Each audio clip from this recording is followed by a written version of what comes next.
He was pretty sick.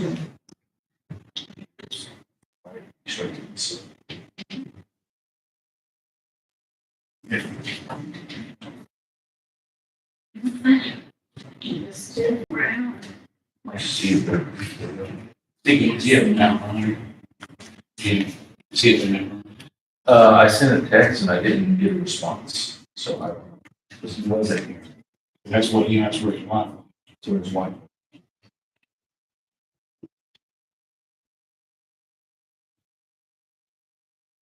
You know, it's just been 2 weeks ago. I did the same thing. Thank you.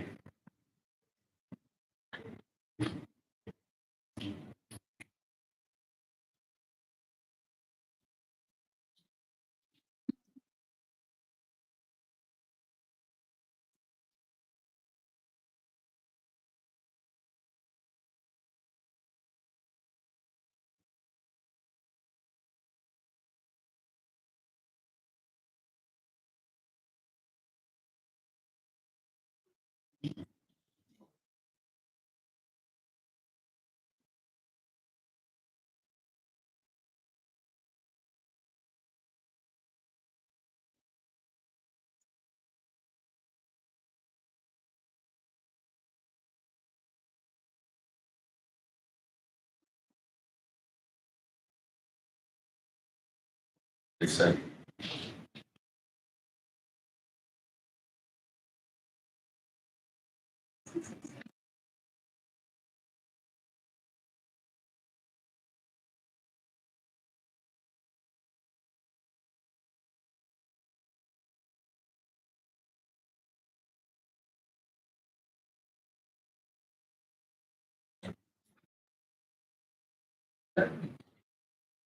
I mean, we can get through consent agenda and public comment, so this will be.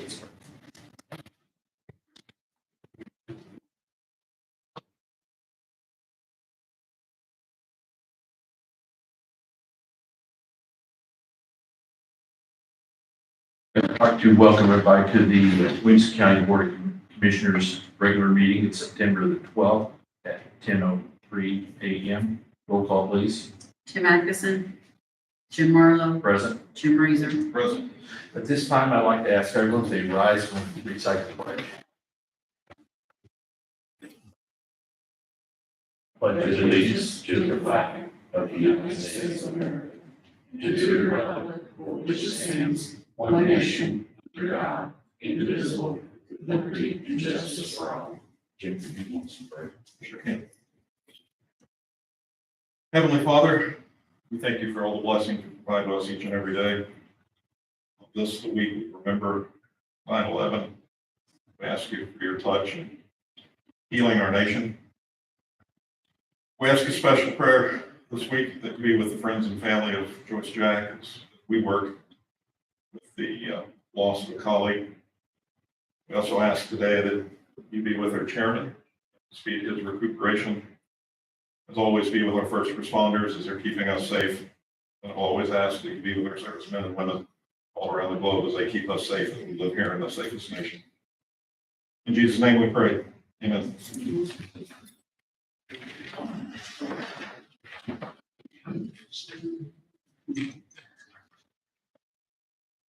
Okay.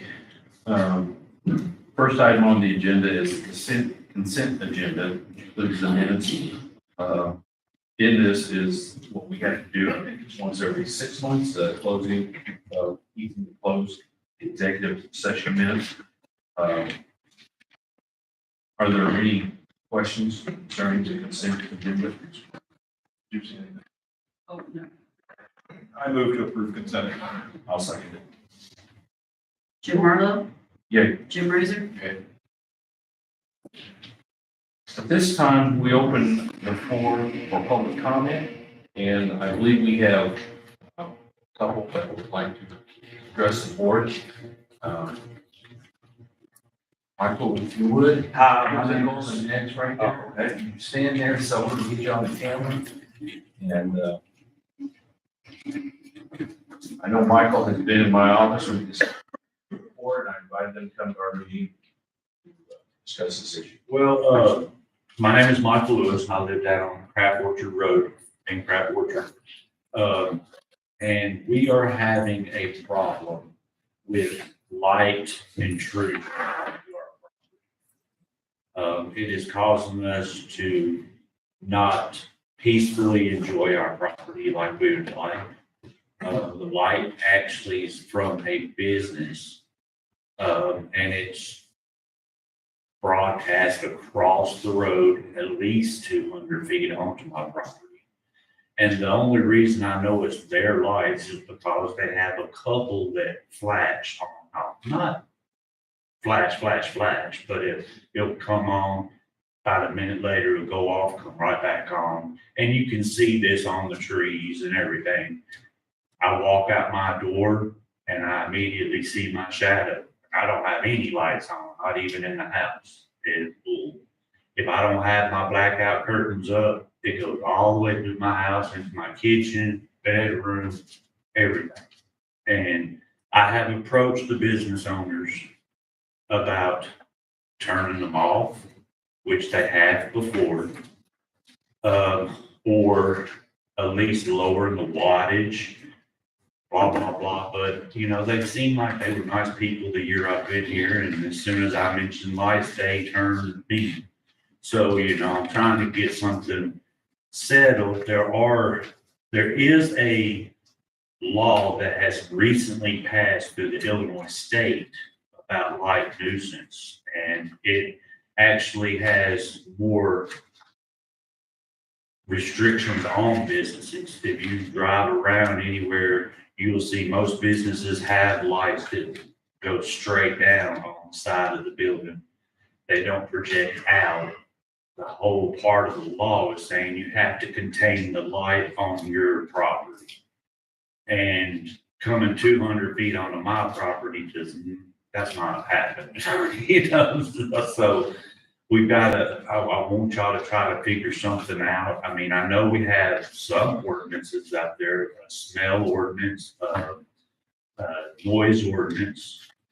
And I would just wish that, you know, you could pass this ordinance so we can get something done. If I could be able to call the police and say, hey, you know, there's this new ordinance, they're breaking it, you know, it's also, if people have to start getting fined, it's extra money for the county, I would say. But, you know, there's also the issue that my wife is sensitive to LED lights, and she starts getting, the more she's exposed, the worse the little ticks and epileptic looks happen. We're trying to figure that out. I mean, there's certain days she can't go outside because the sun will set her off. But with these lights, the intensity and the rate they flash, LEDs flash like 240 times a minute or something. And I mean, you can even see them on car headlights where you're across the way and you look like they're flashing at you. That would set her off, you know, and we can't even go outside and have a fire or anything, because when we're down off the little hill, it's right at the edge of the hill, all these lights. And even when we're walking back up, we're having to shield our eyes, keep them out of our eyes so we can see, you know, and it's really getting to be a nuisance. And I've only been here a year, and I've tried my best just to not say nothing to anybody, because I didn't want to be that neighbor, you know, to cause trouble as soon as you move in. But it's getting to the point where we can't take it. So I would like for y'all to consider adopting this state law that recently passed. I think what is it, 64 or something? It's a bill. What was it? It's just a bill right now. It was Bill. May 23rd. But May 23rd is when it was, I have a screenshot. it was adopted like May 23rd, May 23. So if y'all could look at that and see, like me and Jim were talking about, there isn't really anybody to enforce it. But we have also been reading that y'all can, you know, you can get anybody to enforce it, you know. And like I said, the police, anytime somebody has a noise complaint, they're gonna call the police and say, hey, these people are being too noisy on their property, and the police will come out and give them a warning or whatever. You know, so there's that aspect of it. But we would like something to be done. It's not just affecting us, it's affecting our next door neighbor that moved in at the same time we did, within like 5 days. And she's just nice enough, she ain't gonna say nothing. So, I appreciate the time y'all let me have, and I hope you consider something. Thank you very much. I think I'd like to speak too, if that's okay.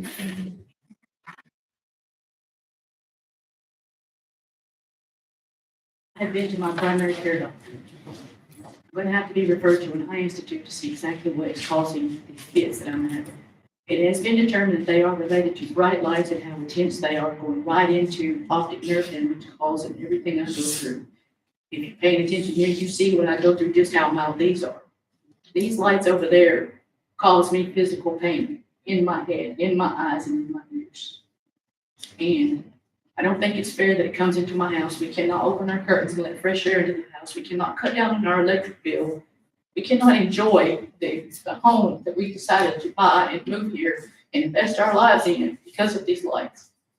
And I'm suffering greatly. Friday night, I went outside. He wanted a picture of the way they look from one of our property corners, and stupid me walked out there. I took the picture he wanted.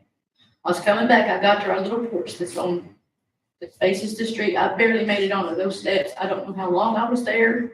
I was aware of the seizure I was having. The neighbors across the street showed up. They clearly saw me in distress. They turned on 3 more lights and left.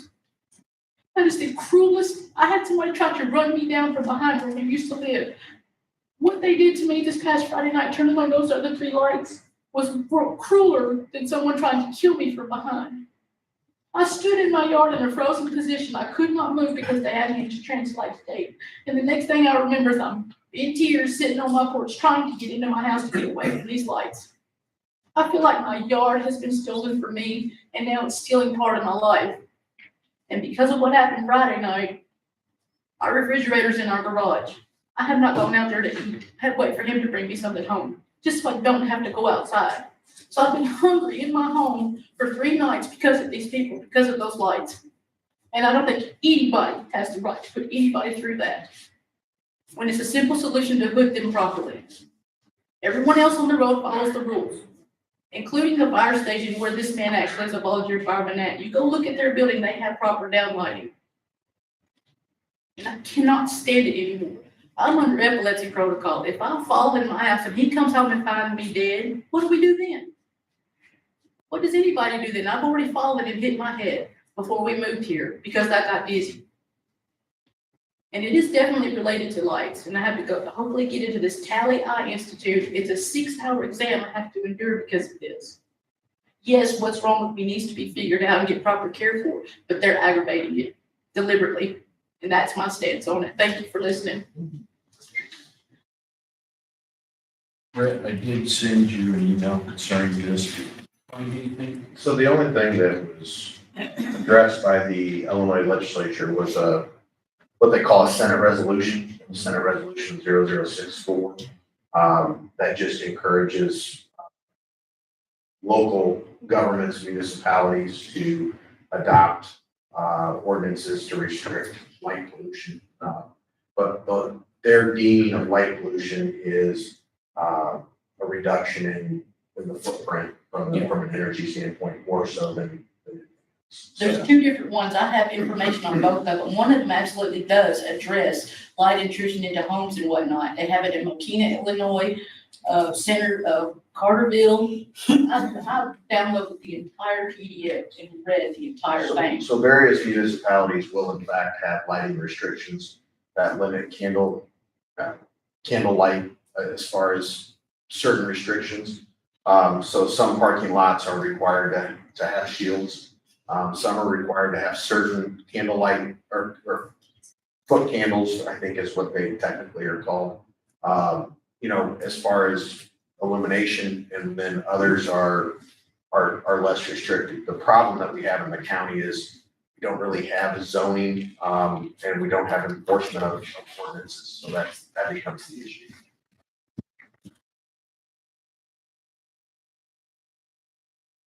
Do you have anything you'd like to add to that? Oh, this is new to me, so. Okay. I mean, I'm sure you would have to look at nuisance, moving under the administrative code, you can look under all these different things. Generally, it would be a private cause of action against. Correct. That's the problem, is that they would have a civil remedy for nuisance, they could file in a civil courtroom, an injunction, and seek immediate relief through injunctive relief. They need counsel to do that, but yeah, you could immediately seek a temporary injunction. So they They would can do it need, today. they would need to get a hold of the attorney. Sure, yeah, sure. But you see, that's why I came here, because, I mean, we're under bankruptcy, we can't afford an attorney right now. You know, and first thing anybody's gonna look, well, there's no restrictions. I mean, that's what the lady telling me. Oh, we're in a rural area, we don't have any restrictions, so we can do whatever we want, you know? And, you know, I thought these were good people. I thought they were good Christian people and would listen to a civil complaint civilly instead of, oh, no, we're gonna do what we want, you know? I can go and do what I need to do, but I don't wanna stoop to their level. I mean, I could sit out in my front yard and play blast music for the 4 days they're open and they can't do nothing about it because the noise ordinance allows me to do that. You know, and I can just, you know, stoop to their level and cause a neighborhood war, neighbor war that I'm trying to do it right. I'm not that type of person to be vindictive. I don't have no problem with these people. It's nothing about vindictiveness or nothing. It's just, I can't enjoy my property that I paid $75,000. You know, plain and simple. Got a question. Did you tell me that you did approach the neighbors about this? and that? Yes, sir. I approached them. The first time it was just like simple conversation. Hey, can you turn these lights off on the nights we have meteor showers going on so we can see the meteors? Oh, no, we can't do that, you know? And so the next time I approached them, I said, hey, can we come to some type of understanding about these lights, a compromise, turn them off and, you know, turn them off at night or something? And, oh, no, you know, we've got to protect all our junk sitting out front that looks like a junkyard. You know, they have, It's an antique places. right, but it's got a pile of stuff out front, and every once in a while, the sun will come across and hit windows and stuff and reflect the sun into our light, into our, house, into our eyes, blinds us. But that's just because they have windows certain, and, you know, only last a few minutes, that does, you know, because the sun will move and the glare will be gone. But, you know, it's just, I'm not yelling about that. I'm yelling about the lights, you know, that I know. One time when we were walking back up the yard, we were kind of talking loud about, hey, you know, these lights are doing this and doing that, we can't see. And then the next day they were off, and they were off for like 2 weeks. And so I know they can control them, you know, it's just they don't want to. And so I need some type of authoritative figure to say, hey, you need to tone it down. That's all I'm asking, you know, and it not only applies to me, if somebody else out in the county later, you know, calls and complains. Now, I wouldn't suggest y'all go out and ride around looking for light violations, but if somebody calls like me and says, hey, you know, these neighbors' lights are killing me, you know, at least you have something to fall back on to enforce. You know, that's all I'm saying. And, you know, yes, it would help me in the meantime, but at the same time, it helps everybody in the county that they could do this. I do not. Do you have anything? I appreciate it. Thank All you. right. Thank y'all. I'll see y'all later. Thank you.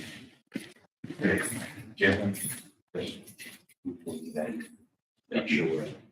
I was sitting here. No, that's fine.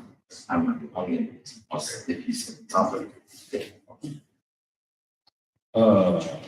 Moving on to the department status, we have the highway department. Do you have anything for the highway department, Travis? No. Do you have any old business? I think we can get on stoplights to drink beer. That'd be great. Old business, hearing none. Where are we on health insurance at this point? So obviously with Tim being indisposed, that's the next thing. So the next board meeting, I anticipate having conversations with Tim. You and I have already come up with our preliminaries to make sure that they're on the same page and bring it to the board for a formal decision on the health insurance. We've got a 60-day notification window, so we're still within that time frame. So Okay. that's where I'm at. So the next step is an open meeting. Yes. Okay.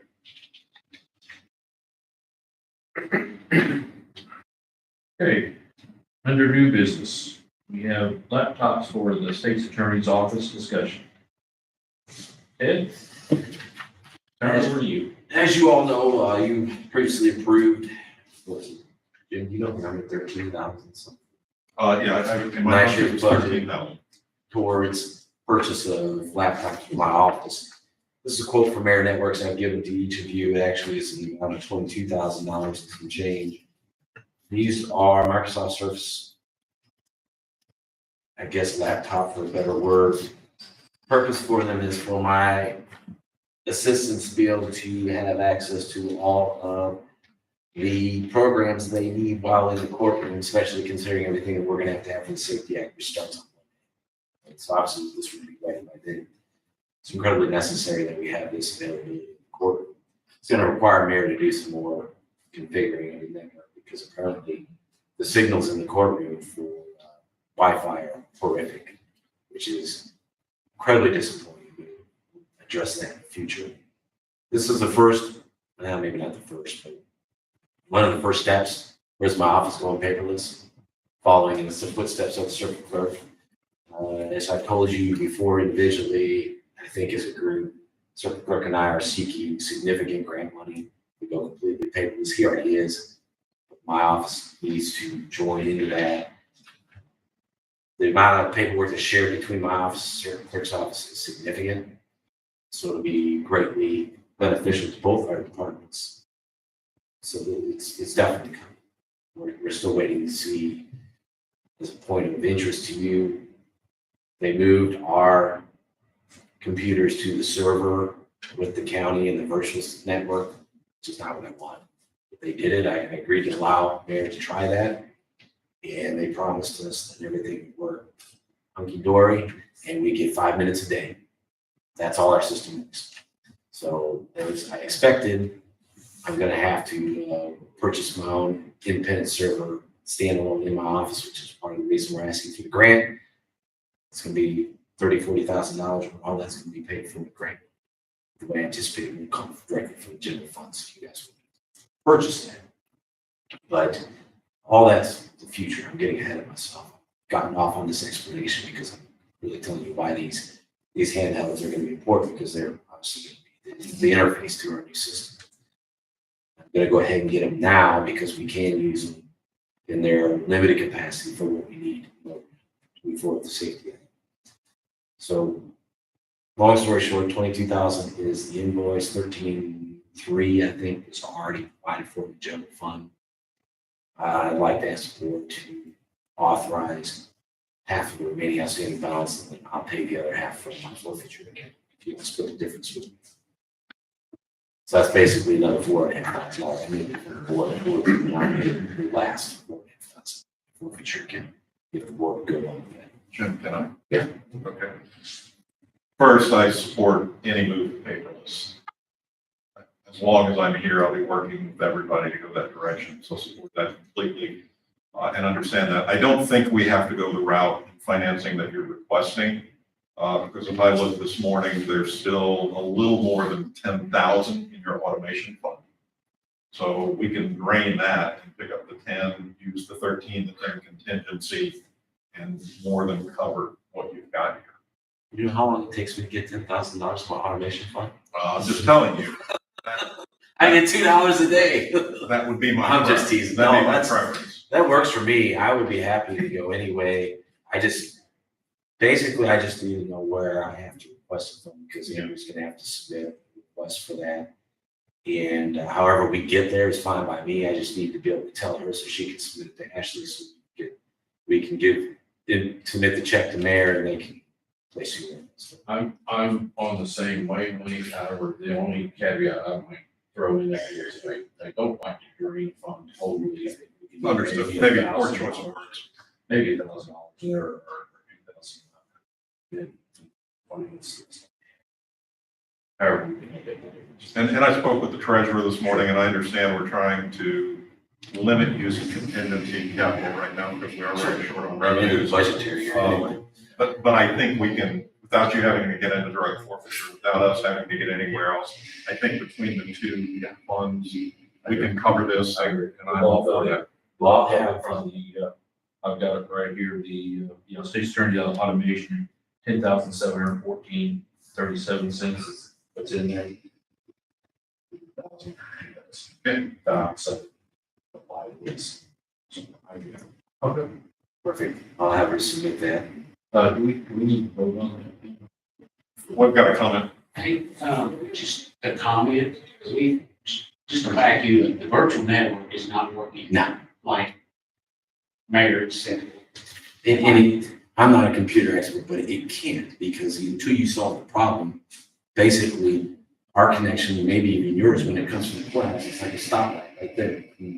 What's coming out of the sheriff's department, what's coming out here, and going into this building. So we time out. You're only as fast as your fastest. Yeah, so And so we time out of the system, and then my people have to turn their computer off, reboot everything, re-log in. I mean, the amount of time wasted doing that for my people is. So Mayor, I had the same situation with QuickBooks and large Excel files. And their solution to this was for us, I think it was about $1,200 to buy some type of large firewall.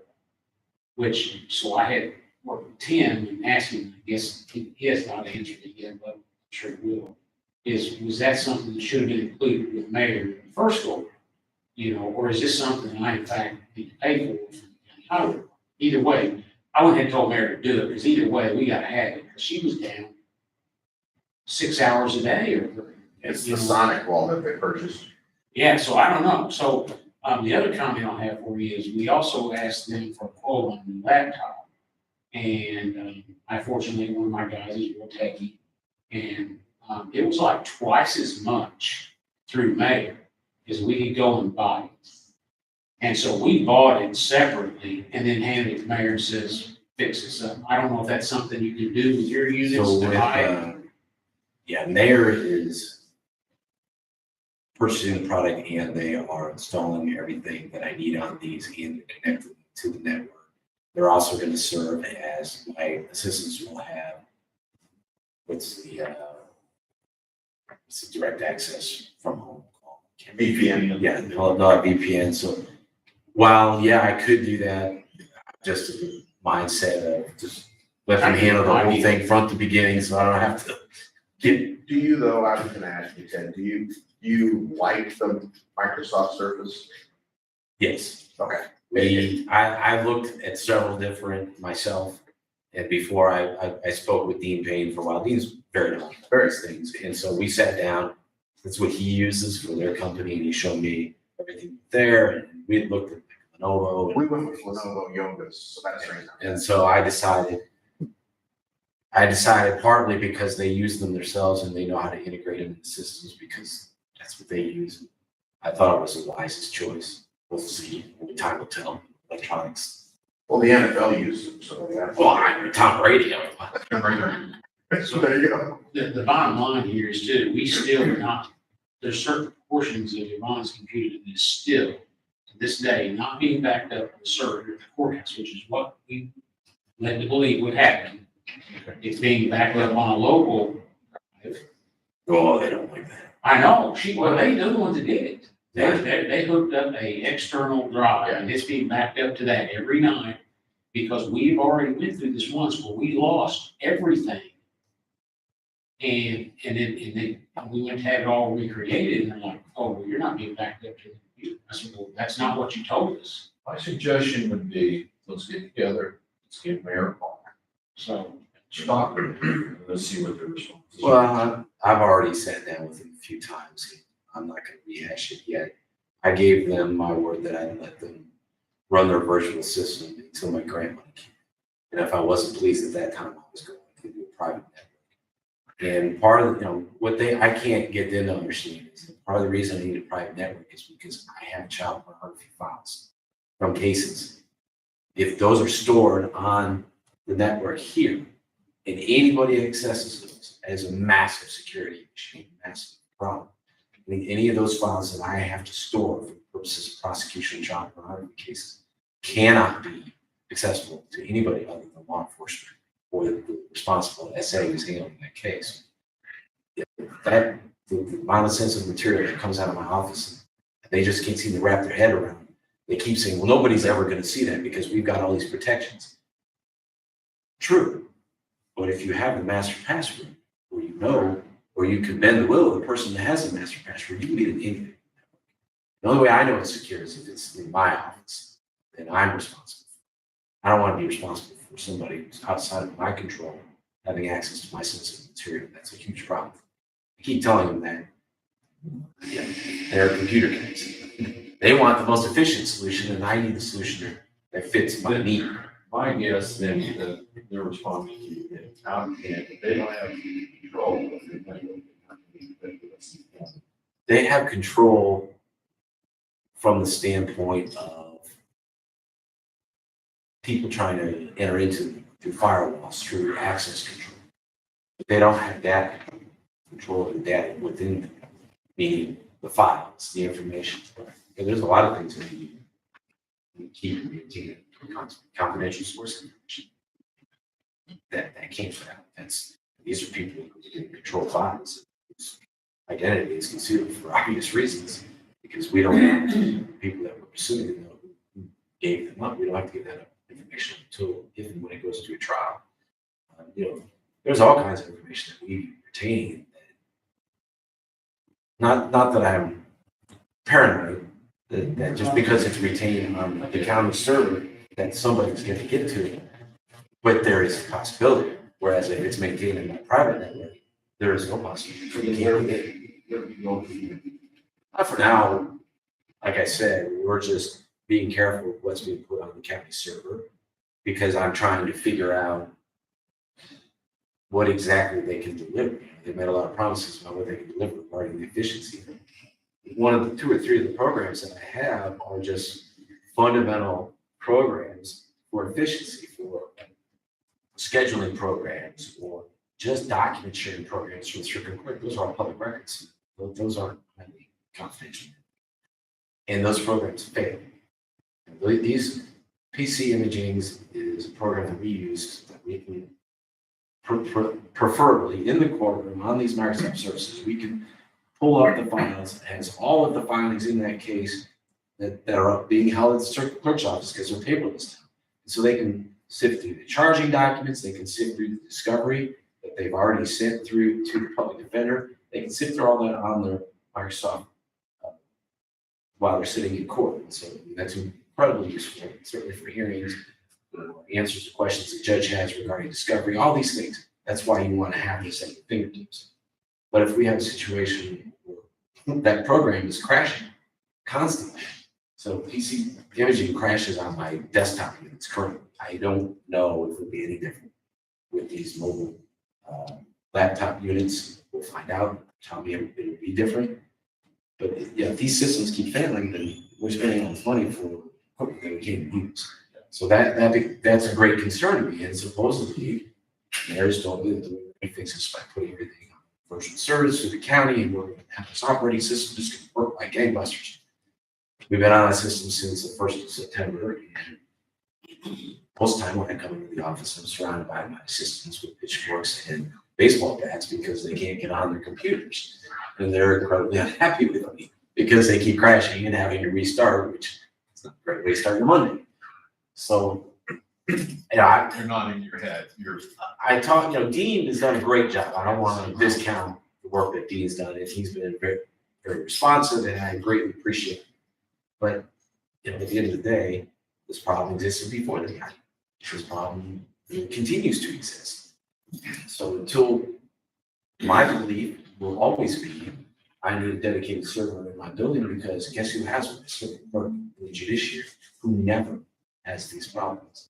It's just my office, because I'm the only one who comes across and uses the county's servers, virtual networks. Whereas they have to understand, shockingly, they never had an issue. Incredibly jealous. Like, the same thing's happened to the public defender, who's also using it.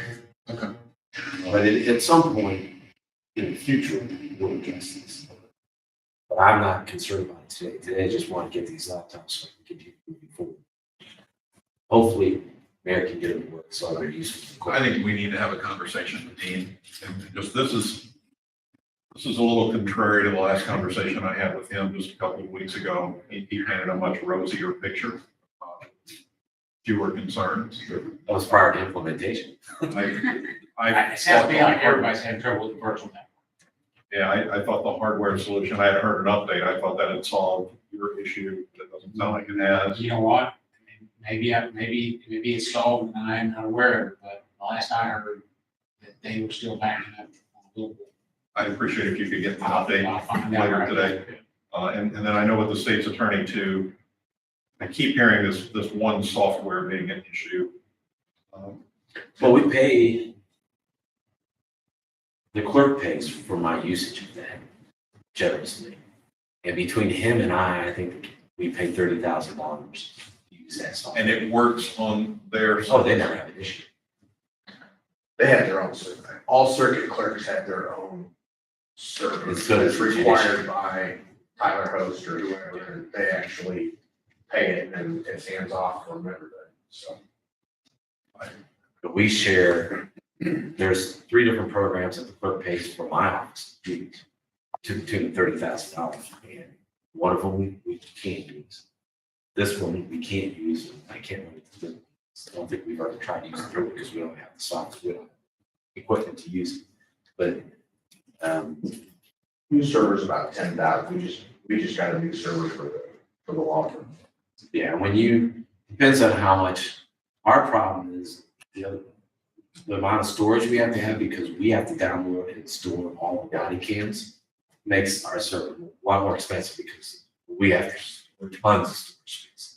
Although I will say the city of Marion's done an awesome job with their body cam program. Their provider houses all of their material, and we just get links. So we don't download anything. And they keep it as long as, because we have to keep things as long as the case is pending. Sometimes it can be 3 to 4 years. Some of the services will tell you that if you haven't downloaded in 30 days, it's gone, which is, that can't happen because I lose the case if that happens.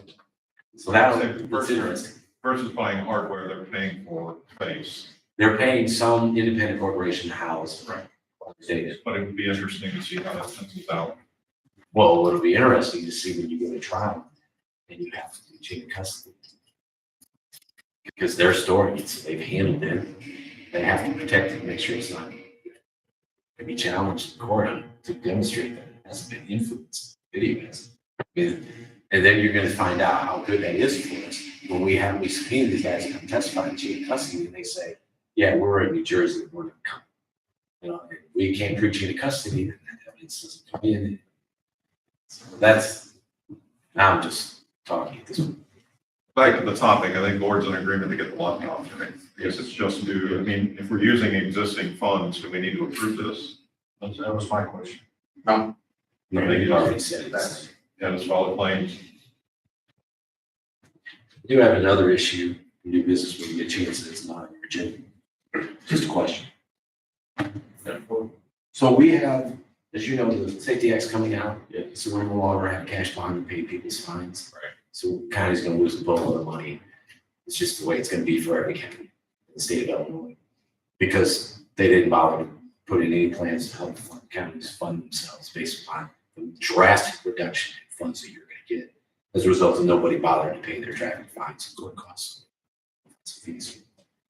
I know the county employs a debt collection agency throughout Chicago that we send a lot of things to, but something was brought to my attention here recently, and I don't know the answer to this question, so I thought I'd ask. does this county utilize the local debt recovery program provided by the state of Illinois? Yes, I think Okay. that when we first brought them in, it was Credit Collection Partners. Becky Jansen was a former circuit clerk that I met her at one of the conferences and invited her in here. This is a long story short, and long story short, we approved her. She's formed this company that is credit collection, basically. And I guess the state of Illinois had passed legislation stating that they can add their fee on top of what is owed to the county, a fine or fee. So now we were like 100%, whatever the fine or fee is, the additional 30% they can tack on top of. So the Their fee. statute that's based upon it is really written for Cook County, just so you know. Okay, but It's questionable. I'm talking about what she Because told us at the time. I'm gonna tell you, when I was in private practice, I considered a class action against this county because I'm not sure that's entirely true. But nonetheless, But she told us too, that at that time, they also used other forms, which was the Judy Barton Pink had brought up, started a program, when she passed away, and it kind of fell off the table. But they reinstated that, and I think they used a couple. who would know? Would it be the treasurer? Who would know if we're getting, because where I'm getting at is that people who get tax refunds, I wish I knew what that felt like, but I don't.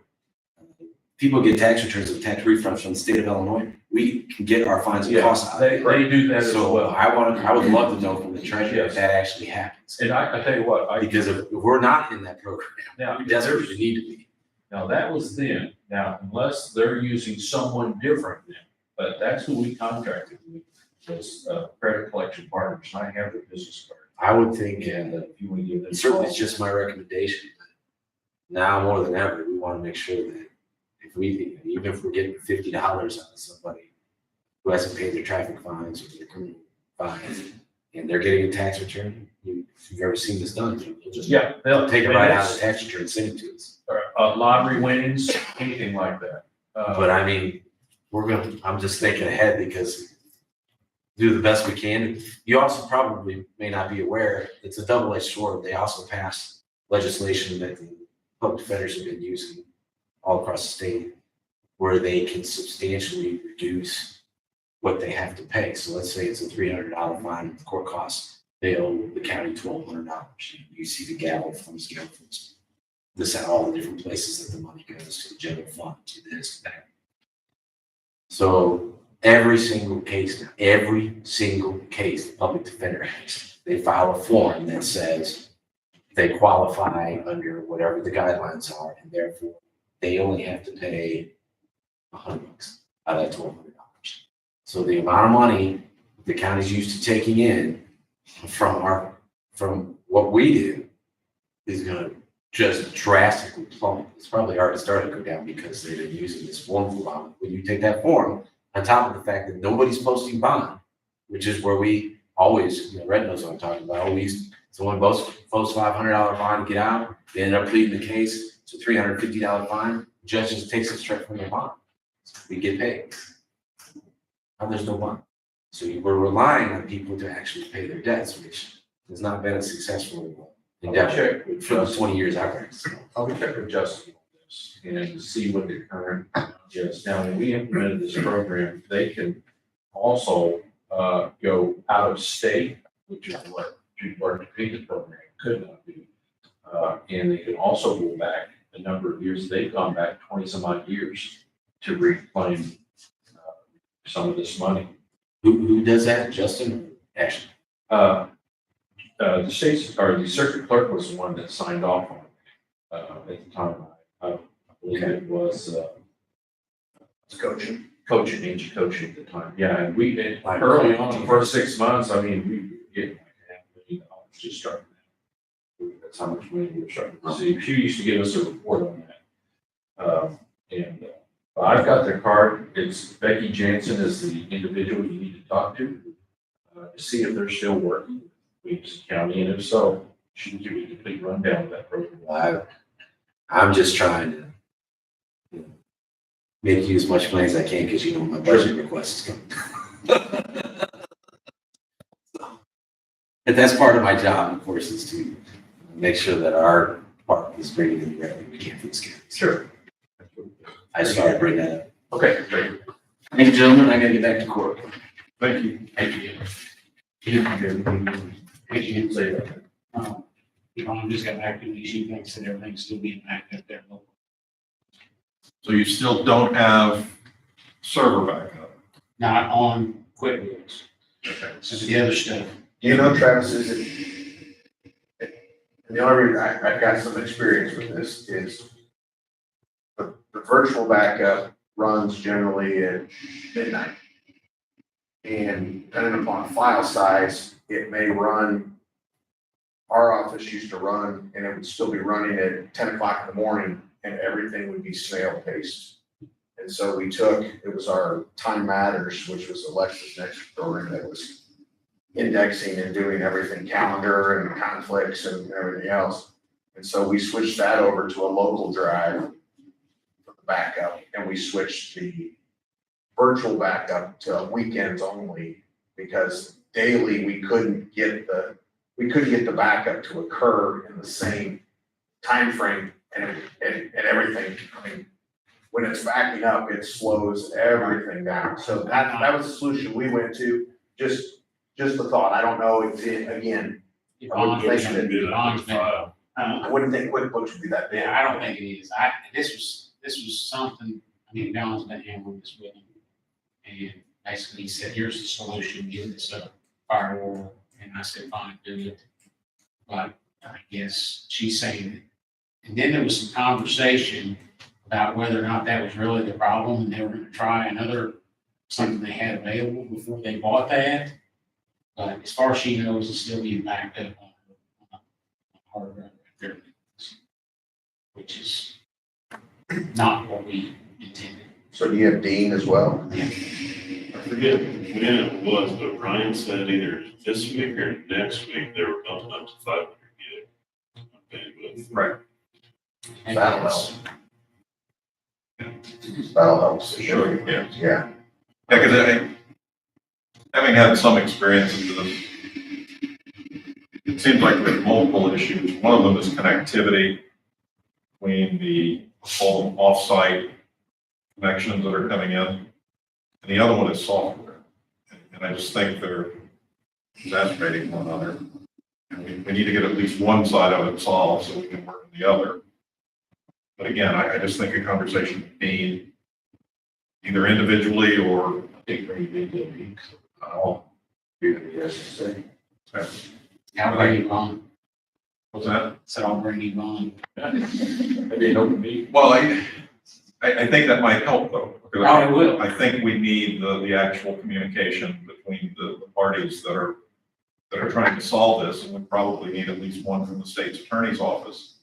This idea of this PC imaging software that when it crashes, they're down for, my understanding is, I will say several minutes, they may say hours, that it just takes the thing down and they have to restart everything to get it back up. That's gotta be solved. And it's one piece of software that's causing the whole problem there. I just know Yvonne for a whole week, she was lucky if she could get 2 hours a day. And then when they started putting it on the hard drive in her desk, problem. And these are smart guys. We can get this solved. We need to push it up on the priority list again. So thank you for answering the question. Comment? We'll move on. Next item is the approval of the ad notification for the fall countywide cleanup. Now, we talked about posting this in October, so I think we need to, now's the time to work on this ad just for proposals. I did speak to guy's name, forget that, Garrison Gross. He's with EPA, the number that Travis you gave me. And I've checked with him, and he's called his superiors in Springfield. We have the okay on car tires. We have the okay on weed limits and the okay on various other items that I told him that we were planning on posting. And we got the okay. I've asked for a written approval from his boss. I've yet to receive that, but Garrison has given us the okay on that. So, so what I'd like to do is, if you want, I don't know really how to go about this other than just saying, the wording for the ad, so receive bids. And so I've got a draft of an RFP. Okay, The only thing I didn't know what to put in, there was two things. There was a date. Didn't know what date you guys wanted because that certainly needs to be, if it's this date versus another date, you may eliminate a company. And then exactly how you wanted the pricing. I assumed it was by cubic ton, but I, again, didn't know exactly what pricing deals with it. I incorporated that it has to be a transfer station. So that happens. And I'm assuming it needs to be at their location rather than on county property. that's right. Other than that, I've got the approved items and the not approved items listed. And so I just need those details from the board and the RFP will be ready to put out by Saturday. As far as the date goes, it would have to be on a Saturday, so, we're in September right now. I'm just gonna throw it out there, the 14th or the 21st of October. of October. Say just to allow for the time, the 21st probably makes more sense. for That's fine. Okay, so let's put the 21st on there. Okay.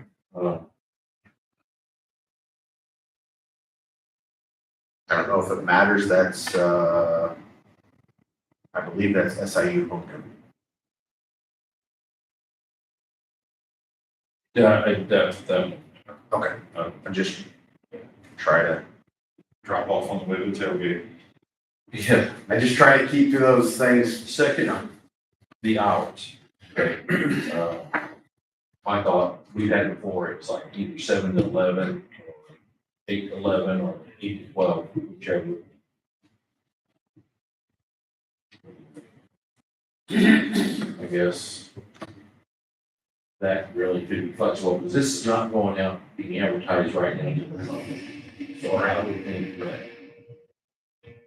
they could work, you know, like I said, my idea was whoever responds to the bid, bring them in, question, can you do this, the hours?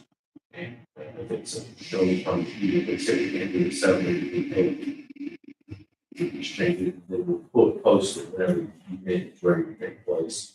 So let's just say for right now, simplicity, 7 to 12. Could you not guide it as no less than 4 hours? Should I day? In the morning, something like that. I prefer that because I'm just imagining the scenario where it's so well attended, we have traffic backed up. And it runs maybe a little longer than we've advertised, at least then the vendor knows that there's a chance it may run over that. Now, we have in the past, we had a highway department, remember, we had the 11 o'clock. 11 o'clock, we can close the gate. But that way they can cover if they want to start at 7 or 8. I think the no less than 4 hours, I like that suggestion. That's good. Good suggestion.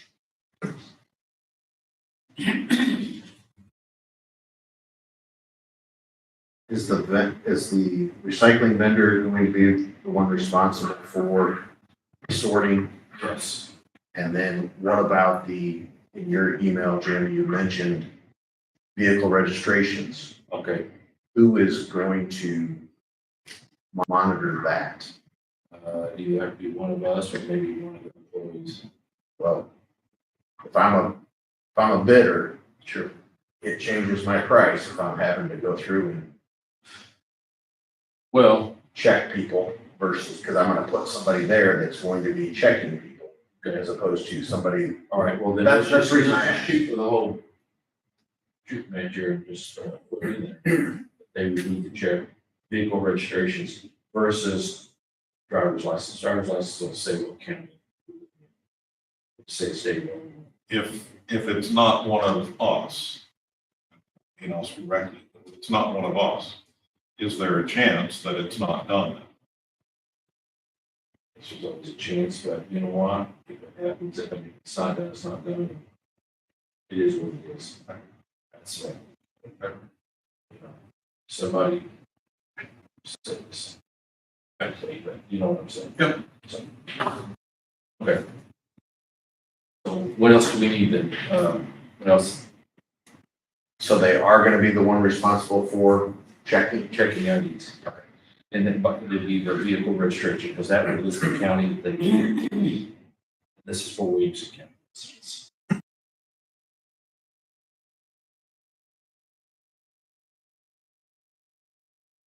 And I believe that we cover that, because even if you live in Carbondale, which intrudes into part of Williamson County on the west end, it would say Williamson County registration. Yeah, I don't know how the registrations run. The only problem I foresee with registrations is, say I bought a truck and then I moved to Williamson County. I'm not doing anything with my registration until my sticker expires. Well, we'll just use discretion. I'm just saying, I'm just gonna leave the discretion up. there's not a perfect way, I Right, guess is what I'm that's it. Let's leave the discretion up again. Okay.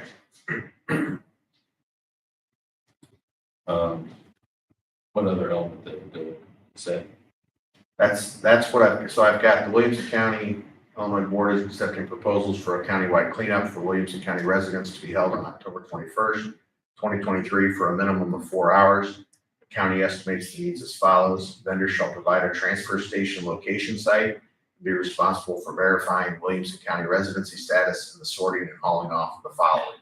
Approved items, electronics, tires, limit to 4 car tires only, white goods, car batteries, recyclables, plastics, metal. Not approved items, no yard waste, no medical, no chemicals, no roofing shingles, construction materials. You had a question mark, so I don't know what that means.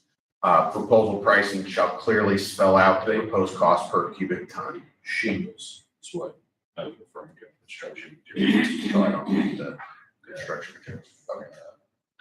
Shingles. So that's what it states, and then it says, please submit proposals to Stephanie, and just need the date that we'll fill in once she figures out when they can publish it. And I've got the caveat, the county reserves the right to reject any and all bids.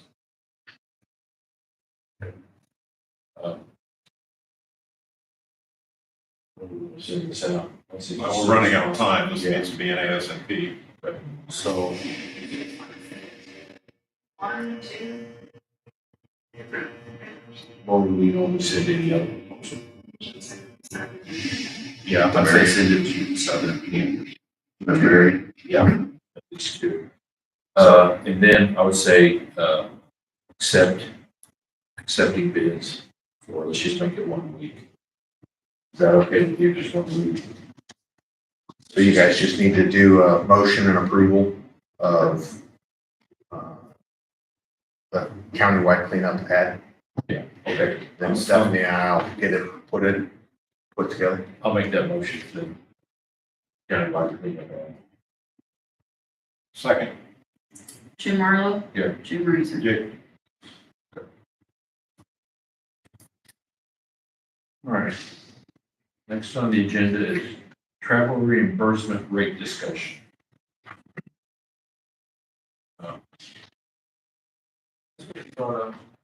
To me, or was it, No, this is what. It was brought up at the last meeting. Here's.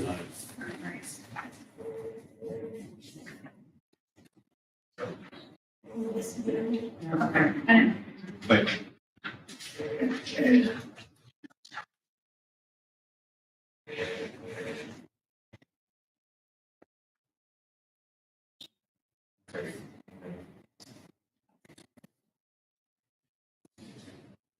so the mileage goes by Internal Revenue Service Standards, which is probably about 65 cents a mile.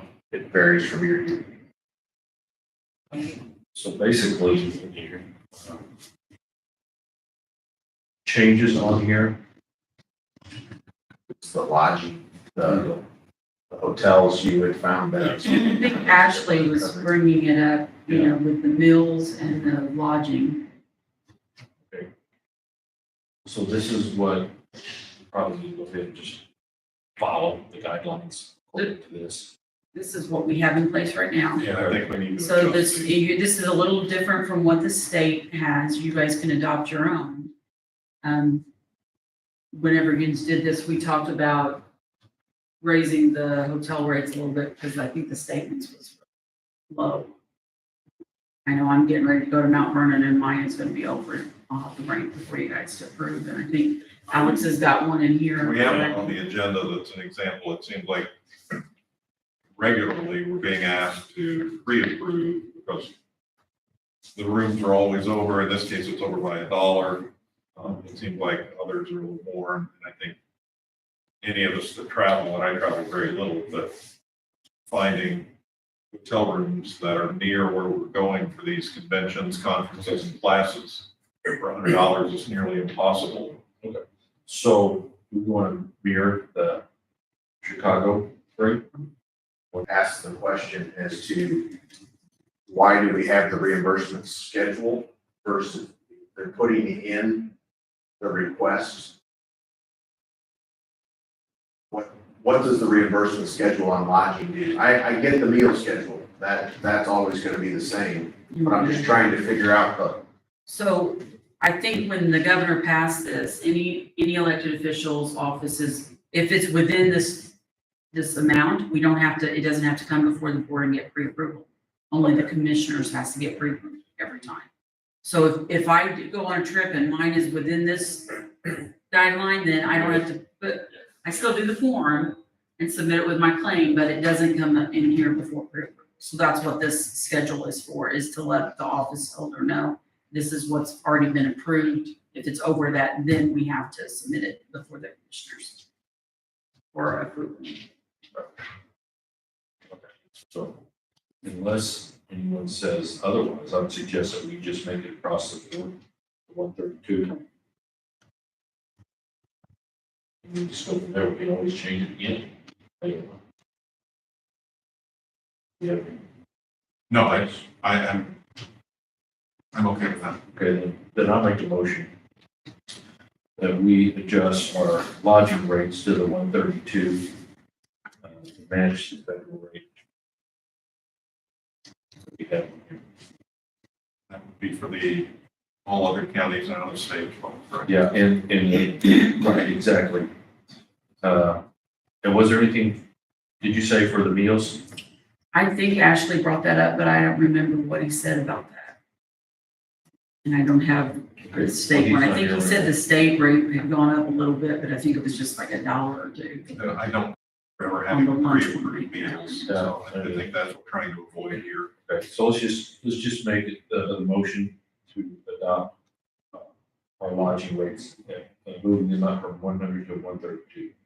Second. Jim Marlowe. Yeah. Jim Razor. Yeah. Okay.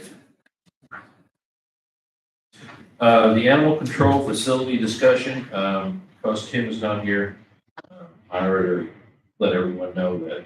And Tim had mentioned that he's going to try and make it on Thursday or Friday.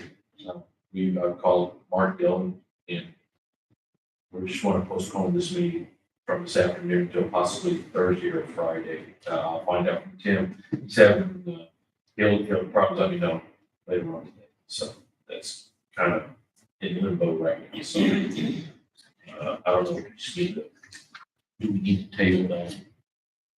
Just let it I would just no action on it. go. Take action. It's just a discussion, so. Yeah, that's all it is. Okay, moving on to resolutions, we have, a holiday, 2024 holiday schedule. Okay. Have you looked at this, Rep? Make sure that we have covered everything. I've not had a chance to cross-reference all the contracts with this. That is my only concern. One things that need. For instance, you've got Lincoln's birthday and Washington's birthday. That generally is considered in most contracts. President's Day This is what we approved taking from the judicial. Yeah. No, I understand where it came from. I'm just saying that you've got some language in contracts that say in any other day that the board declares. So if we, for instance, had President's Day in a contract, but we didn't have Lincoln and Washington's birthday, by you approving this as the official board holidays, you in effect are giving all those collective bargaining agreements an additional day. So That's my only. Why don't we skip this item today to give you time to review?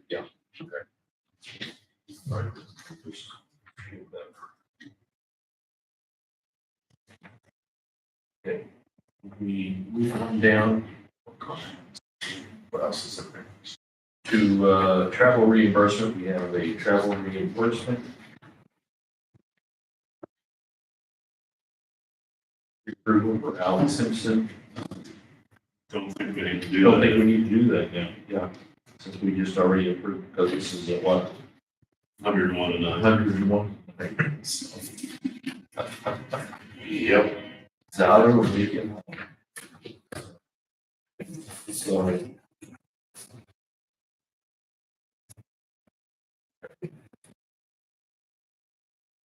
Mileage up here, no, mileage. No, it's just pre-approval for that. Okay, so that's all it was, just the lodging? Yeah. Okay.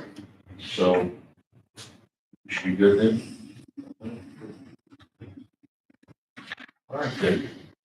Is there any,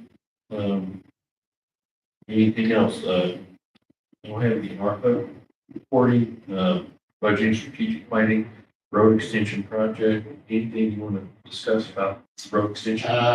Did receive the, right-of-way plats from owner Schifrin from, for the transfer of the right-of-way for the roadways. In the process of reviewing that this time.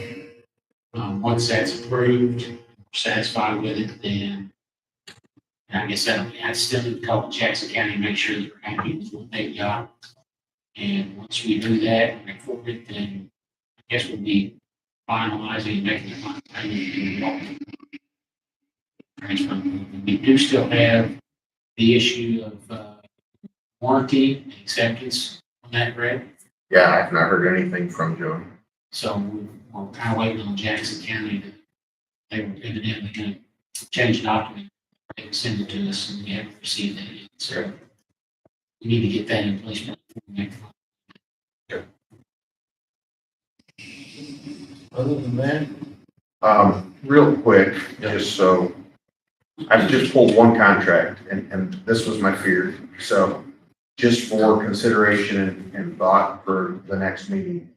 So under this proposed schedule that's been adopted by the courts, for instance, in Alex's office, they don't have Christmas Eve listed as a holiday, but they have language that says any additional days the county board of commissioners or its chairman proclaims as holidays, and Juneteenth.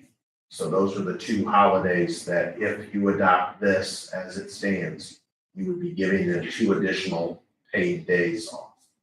So you'll have to address that on where you want to go with it. But my guess is the other contracts are going to be similar to that. So Iowa's is exactly. it's what it is, but I just wanted you to be aware. This is not, you're not the first county that I dealt with the Supreme Court issuing the holiday schedule. Sure. And the board wrangling with, what do they do? yeah, okay. So just FYI. This is a discussion then that, I think we'll wait. I agree. And, we'll discuss it with you. Sure.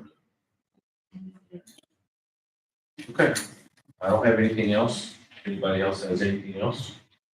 If not, just need a motion. Move to adjourn. Second. Jim Marlowe, Yay. Jim Raisner. Jay? Thank you. I guess I should have asked if anyone. Soon. There was, there's, We've already closed out. well, okay. So now we're in a fine mess. I guess we Well, no, there's no questions. There's just It's just some comments. comments. 2 statements. from the individual that was here, so. Yeah, yes, please.